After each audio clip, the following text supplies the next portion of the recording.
I'm back after a very considerable amount of time not uploading to here. How brilliant.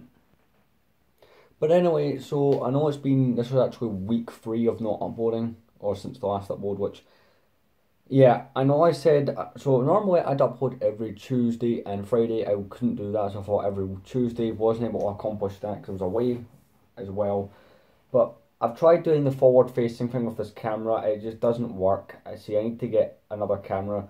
I've pondered over the idea, right, of buying another phone, right, but keeping one separate just for filming, until I'm able to get an upgraded phone, which should be sometime next year. But anyway, this video is not about that. This video is about something else. So today we have a comparison video. And today, this is not going to be the best way of doing it, but I still want to produce this video since I talked that we're going to compare the 2003 Jabba the Hutt with the 2012 Jabba the Hutt. So both these minifigures came out 9 years apart. They're both very cool minifigures. Let's get into it. So our first minifigure is from 2003. He was also in a set 3 years later in 2006. And this is the OG original Jabba the Hutt minifigure. So he was in his Jabba's Palace set, and he was in the, from 2003, and he was in the 2006 Jabba's Sail Barge. So obviously he's not the best looking figure in the world, but he has a nostalgic thing, and unlike the other Jabba, he comes into a couple more pieces. For instance, his tail does split and disconnect into areas. It's held on by kind of a ball joint pin, and the other tail goes clipped in like that. That's how you assemble his tail, and there is the inner joint in which it goes in. He obviously has no, printing on his face. It is just the mold. The arms do move up and down. Here is the back of the Jabba minifigure. There's just not too much to show on this particular Jabba. He is an okay Jabba the Hutt. Like, he is the classic minifigure. He isn't too expensive, though. You will find that Jabba the Hutts tend to be expensive minifigures in general. They're not the cheapest, they're not the easiest ones to get a hold of, but, they are quite cool minifigures. Next, onto the 2012 version. So here is the version from 2012. So the 2012 Jabba was a giant upgrade from the previous version, and he is a pretty cool minifigure. So he has a lot more detail, he has colour in the face, he doesn't come into as many parts as I'll now show you.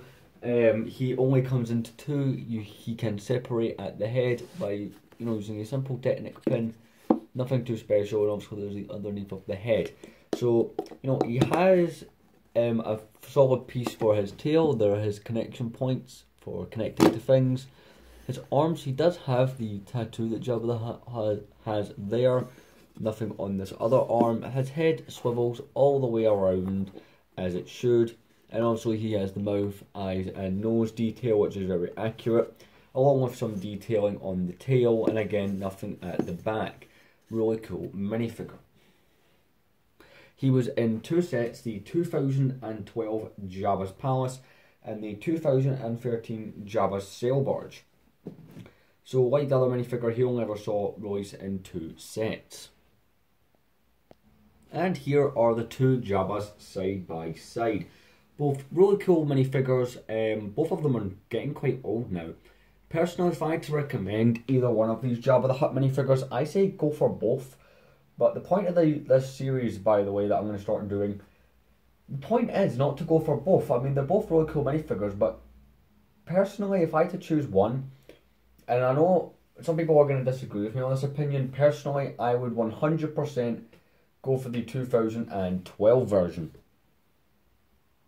The 2012 version has some things that the 2003 one does not. See, the 2012 one can be used in more mocks, as there's more minifigures with that level of detail to go with it. For instance, you have the minifigure Soy Just Be Crump that works really well and stuff like that with that Jabba. The 2003 Jabba the Hutt doesn't really have that to it, but he is still a cool minifigure nonetheless. I mean, personally, they're both really good minifigures. My favourite, though, has to be the 2012 version. As the one from 2003, I have some nostalgia for that minifigure, but guess what? I was born in 2003, so I don't really have that too much nostalgia for it. But the 2012 one, I was 9 back in 2012, so I remember seeing this minifigure. I had this minifigure back in 2012, so there's some nostalgia for it that way. Although the point of this series is which one's better, which one would I recommend? I'm going to have to go for the Jabba the Hutt from 2012. This one reigns supreme. So anyway, thank you for watching very much. Again, let me know in the comment section below, which one of these Jabbas do you like more? Personally, again, 2012, but 2003 is also pretty cool. This is a new series I'm doing. It's basically the oldest version of a minifigure versus the newest version. Obviously, these videos will become out of dated, but one thing I want to know is in the future, I mean, this Jabba the Hutt pretty much gets it down quite well in my opinion. So, can they really release another Jabba the Hutt? Is that possible? When will they remake Jabba, a set for Jabba? I mean, it's been nearly 9 years since a Jabba the Hutt was last in a set. We are rumoured to get a Jabba's Palace for, you know, January wave of 2022, and by that point it will have been 10 years since the last Jabba's Palace, although it is rumoured to be a Boba Fett's palace, and so I don't know, when will we see another Jabba the Hutt? Only time will tell. The next version of this series, I don't know what I'm going to do. I'm just going to have to figure that one out. But anyway, thank you very much for watching. Like, comment, and subscribe. Again, there won't be I don't know if I'll make a video this Friday. The chances are low. Who knows? Maybe I will. But anyway, thank you for watching. Again, which Jabba do you like best? Leave it below in the comments. Peace out.